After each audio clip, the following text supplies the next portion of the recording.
বন্ধুরা আজকে তৈরি করছি জলপাইয়ের চাটনি। জলপাইয়ের চাটনি শীতকালে একটা খুবই উপাদেয় খাবার। তো আপনারা জানেন সবাই জলপাই এই সময় শীতকালে পাওয়া যাচ্ছে। তো প্রথমে আমি বাজার থেকে জলপাইগুলো এনে বোটাগুলো ছাড়িয়ে নিয়েছিলাম, আর এই যে জল দিয়ে ভালো করে ধুয়ে নিয়েছি। আর নিয়েছি 250 গ্রাম খেজুরের গুড়। এবার আমি প্যানের মধ্যে একটু জল দিয়ে দিচ্ছি। জলটা মোটামুটি গরম হয়ে এলে ওর মধ্যে আমি বোটা ছাড়িয়ে রাখা জলপাইগুলোকে দিয়ে দেবো। এই যে একটা দুটো বোটা থেকে যাচ্ছে সেগুলোকে আবার একটু ছাড়িয়ে নিতে হবে, আমি খেয়াল করিনি। যাই হোক, এবার একটুখানি নুন দিয়ে দিলাম।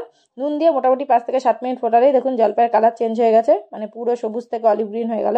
এবার এটাকে আমি একটা পাত্রে ছেঁকে তুলে নিচ্ছি। এবার সেদ্ধ করা জলপাইগুলোকে আমি ভালো করে ছুরির সাহায্যে একটু কাট দিয়ে নেবো গায়ে, তারপরে আঙুল দিয়ে চাপ দিলে দেখুন এর দানা থেকে জলপাইগুলো মানে অংশগুলো আলাদা আলাদা হয়ে যাচ্ছে। এইভাবে আমি জলপাইগুলোকে ভেঙে নেব। আপনারা চাইলে দানাগুলোকে বাদও দিয়ে দিতে পারেন। দানা বাদ না দিয়েও করা যায়, দানা দিয়েও করা যায়, তাতে কোনোই অসুবিধা হয় না। এবার আমি মেন যেটা করব সেটা হলো কড়াইয়ের মধ্যে আমি একটু তেল দিয়েছি, আর একটু দুটো শুকনো লঙ্কা আর একটুখানি মৌরি দিয়ে নিয়েছি। এবার এই দুটোকে আমি একটুখানি ভালো করে টেলে নিলাম। মোটামুটি দেখুন এই যে কালারটা চেঞ্জ হয়ে গেছে মৌরির। এবার এর মধ্যে আমি জলপাইগুলোকে দিয়ে দিলাম। সেদ্ধ করা জলপাইগুলো দিয়েই আমি এর মধ্যে একটু নাড়াচাড়া করব। গ্যাসের ফ্লেম কিন্তু একদম লো রাখতে হবে, কারণ গ্যাসের ফ্লেম যদি হাই রাখি তাহলে জলপাইগুলো নিচ দিয়ে একটু কালো কালো হয়ে ধরে যাবে। এবার জলপাইগুলো মোটামুটি একটুখানি নেড়েচেড়ে নিয়েই এর মধ্যে আমি দিয়ে দেবো একটু হলুদ গুঁড়ো। হলুদ গুঁড়ো দেওয়ার পর আমি আবার ওই যে নেড়েচেড়ে নিচ্ছি, ভালো করে একটু মিশিয়ে নিচ্ছি।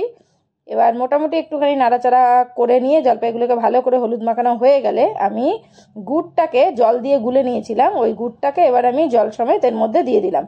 এবার গুড়টা জল সমেত দিয়ে দিয়ে এবার দেখুন এখানে ফুটতে শুরু করেছে। এটাকে মোটামুটি 5 থেকে 10 মিনিট মতো ফুটতে দেবো। একদম গবগবিয়ে ফেনা উঠবে, তাই ফ্লেমটাকে কিন্তু একটু মিডিয়ামে রাখলেই ভালো হয়, নাহলে কিন্তু পড়ে যাওয়ার চান্স থাকে।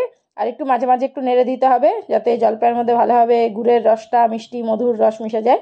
যত গুড় দিয়ে আপনারা চাটনি করবেন তো জলপাইয়ের চাটনি তত কিন্তু টেস্ট হয়। যে কোনো চাটনিতে গুড় দিলে একটা আলাদাই টেস্ট আসে, সেটা আর বলার অপেক্ষা রাখে না। আপনারা নিজেরা যদি বাড়িতে কখনো গুড় দিয়ে চাটনি করেন তো আপনারা নিজেরাই সেটা বুঝতে পারবেন। এই যে দেখুন কিভাবে ফেনা উঠছে, গবগবিয়ে ফেনা উঠে গেছে।